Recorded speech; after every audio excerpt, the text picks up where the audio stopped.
m'appelle Rosen Fournier. Je suis comédienne professionnelle, c'est mon métier. Et j'exerce aussi le métier de metteur en scène. Et je co-dirige une compagnie de théâtre dont le siège social est à Rennes, qui s'appelle la compagnie KF Association, qui est l'association de deux comédiennes, Camille Kerdelan qui fait le K et Rosen Fournier qui fait le F. L'espace du plateau a été très marquant pour moi. Ah oui, je sais pas, je dois avoir 2 ans et demi. Enfin, c'est les premiers spectacles qu'on fait quand il y a un instituteur ou une institutrice qui apprécie beaucoup les spectacles. Et en fait, je m'en souviens encore. Donc, il y a eu évidemment l'appui des photos, mais enfin, quand même, il y a du ressenti en fait, d'une peur et en même temps d'une excitation qui a provoqué la suite, l'envie d'y retourner. Donc dès qu'il y avait à l'école un atelier théâtre, j'y participais. Dès qu'il y avait partout où j'allais, en vacances, il y avait une activité théâtre, j'y allais. Jusqu'à même faire des spectacles de théâtre avec des copains l'été pour les parents. Quand j'étais au collège, j'avais dû voir les travaux de fin d'année du conservatoire. Donc moi j'étais toute jeune et c'était à la parcheminerie. Et alors j'avais été emballée, j'étais tout de suite allée voir les profs en leur demandant bon, quand est-ce que je peux m'inscrire. Et ils avaient demandé mon âge et évidemment j'étais beaucoup trop jeune. Donc il fallait que je patiente, c'était insupportable. Et puis dès que j'ai eu l'âge, je me suis présentée au cours du soir. Après j'ai présenté le concours pour rentrer en formation professionnelle. À l'époque c'était différent d'aujourd'hui. Et puis, bon, il s'était planté dans le résultat dans le résultat, donc je n'étais pas dans la liste des reçus. Je me suis dit, bon, c'est pas grave, je vais rentrer par une autre porte, je serai costumière. Je m'occuperai des décors et des costumes, donc je ferai une école. Et en attendant, quand même, j'étais un petit peu, ça m'avait quand même bien abattu. J'ai quand même envie de retourner sur le plateau, je veux pas quitter le plateau en tant que comédienne. Et je voulus m'inscrire au cours du soir au conservatoire. Et c'est là qu'une prof me croise et me dit bonjour Rosen, bonjour, je viens m'inscrire, est-ce que je peux, est-ce que c'est pas trop tard pour m'inscrire au cours du soir. Elle me regarde avec des yeux exorbités, elle me dit tu peux me suivre. Et donc elle me reçoit dans un bureau pour me dire Rosen, tu es reçue, tu as été reçue. Donc qu'est-ce que je ne savais pas. Je découvre et là elle se rend compte qu'il y avait eu une erreur et j'ai intégré 2 semaines après l'ouverture, après le début de l'année, j'ai intégré. Donc j'ai fait les 3 années de conservatoire et puis très vite j'ai commencé à travailler avec le théâtre de l'Embarcadère qui était à Aidé à ce moment-là, et puis Bernard Lotti, puis Jean Bossé, et puis 10 ans après je créais la compagnie KF avec Camille. Et puis depuis, je poursuis mon parcours.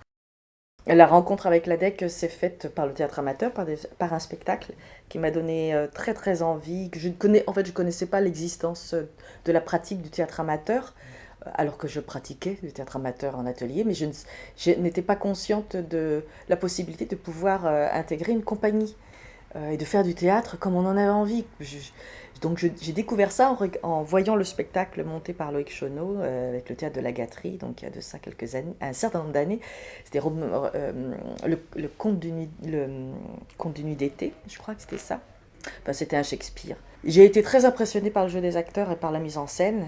J'ai contacté le théâtre de la Gâterie, pas tout de suite, peut-être 1 an ou 2 ans après, parce que très impressionnée, j'ai pas osé. J'ai fait quelques mois, ils m'ont accueilli bras ouverts.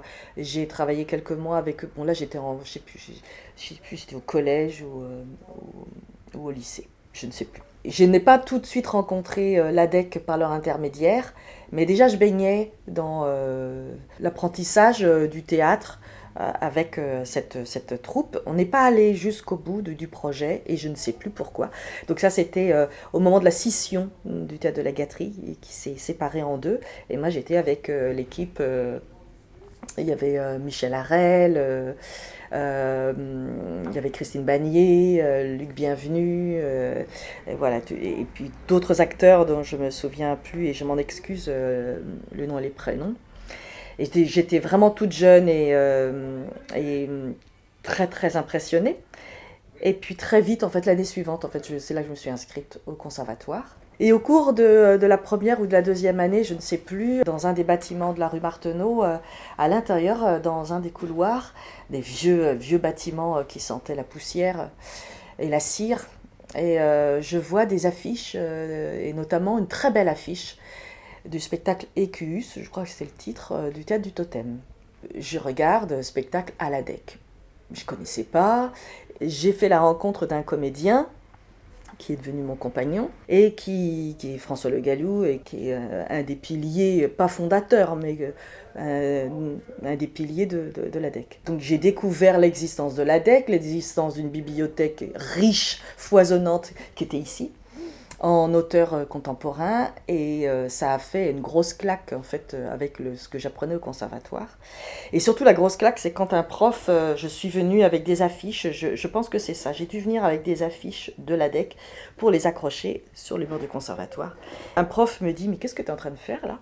Mais je suis en train de... là, il y a un beau spectacle au théâtre, je ne sais plus si ça s'appelait déjà la Maison du Théâtre Amateur, mais peut-être. En tout cas, on disait l'ADEC. Et il regarde l'affiche, il me dit, mais ça c'est amateur? Ben oui. Ben, pour moi, pour moi, il y avait pas de... Enfin, lui, en fait, il mettait dans ma tête qu'il y avait une grosse différence et qu'il fallait pas se mélanger. Ne mélangez pas amateur et professionnel. Alors là, j'étais abasourdie, je ne comprenais même pas intellectuellement. Et là, c'est là que j'ai fait la différence entre, ah d'accord, il y a amateur et il y a professionnel. Je ne savais pas. Bon, d'accord. Et les deux ne peuvent pas s'entendre. Ah bon, d'accord, bah, moi je sais pas du tout ce que j'avais compris et appris et apprécié. Et avec François Le Gallou, bah, j'ai découvert les planches du théâtre de l'ADEC, le grincement, le charme du théâtre. C'est là que j'ai vu les spectacles de Jean. Jean Bossé, directeur de l'ADEC entre 1985 et 1999.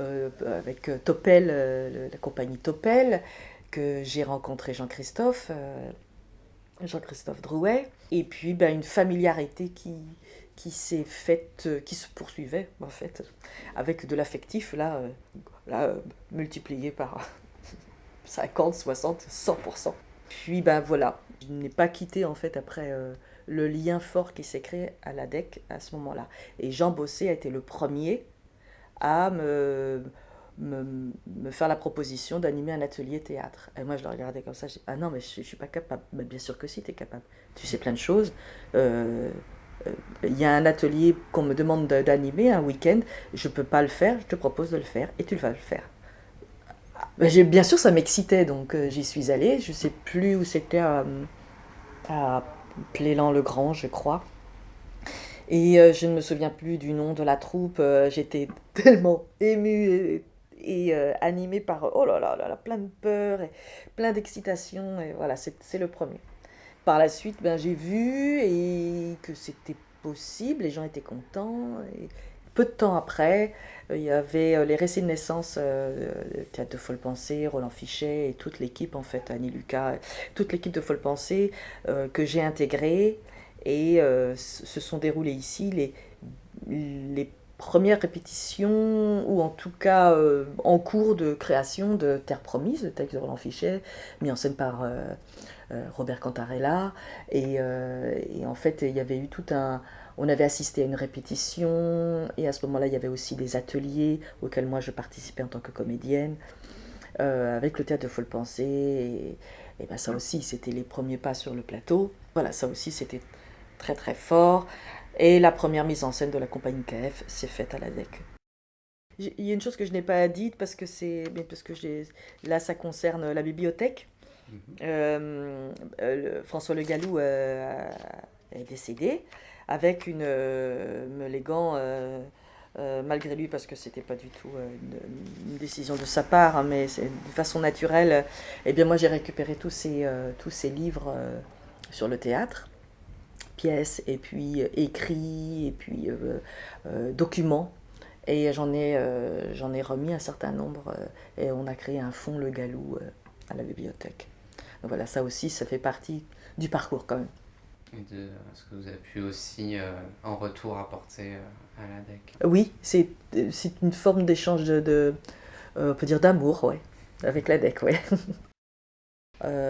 Moi, ce que j'ai rencontré et ce que j'ai apprécié à l'ADEC, c'est que justement, ce soit un contre-courant avec le, le, le, le théâtre amateur qu'on voit souvent en milieu rural, encore aujourd'hui, et travailler un peu du chapeau et dans des exigences esthétiques.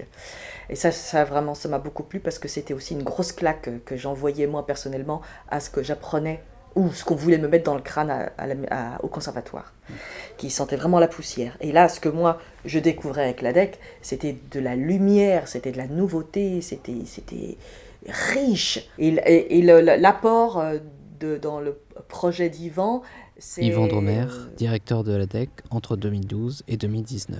Cette porte ouverte à partir du moment où on fait théâtre, ça a lieu d'exister. Et comme l'exemple qui disait de jeunes qui venaient de... Je ne sais plus quel est si c'est le nom du spectacle ou le nom de la compagnie Marijuana, quelque chose comme ça. Et oui, à l'ADEC aussi, on accueille, sur le plateau de l'ADEC, c'est ouvert, il y a une multitude de théâtres, il y a des esthétiques, on va dire. Et ça, je trouve ça assez culotté et assez chouette, assez beau. Donc en ce sens, c'est vraiment un lieu ressource, mais global, quoi, et fondamental, quoi, du théâtre. Et moi, je nomme souvent la bibliothèque à des professionnels qui viennent d'ailleurs ou qui viennent s'installer à Rennes, ou en nommant, voilà, il y a bien un lieu ressource et qui est imbattable. On trouvera ça peut-être ailleurs en France, je ne connais pas d'autres endroits, mais il doit en exister évidemment parce que j'espère que la Décora fait des petits, ou que d'autres auront eu la même idée pour se rencontrer déjà, pour parler théâtre. Et puis c'est une mine en termes de texte. Alors là, dans les sorties, c'est incroyable, toutes les sorties, voilà, les textes qui viennent d'être, qui sont encore tout chauds, sortis de l'imprimerie, puis des textes anciens, et puis les archives. Ça a cette réputation-là. Et ça, c'est pas rien. C'est pas rien. Life's a foolish game.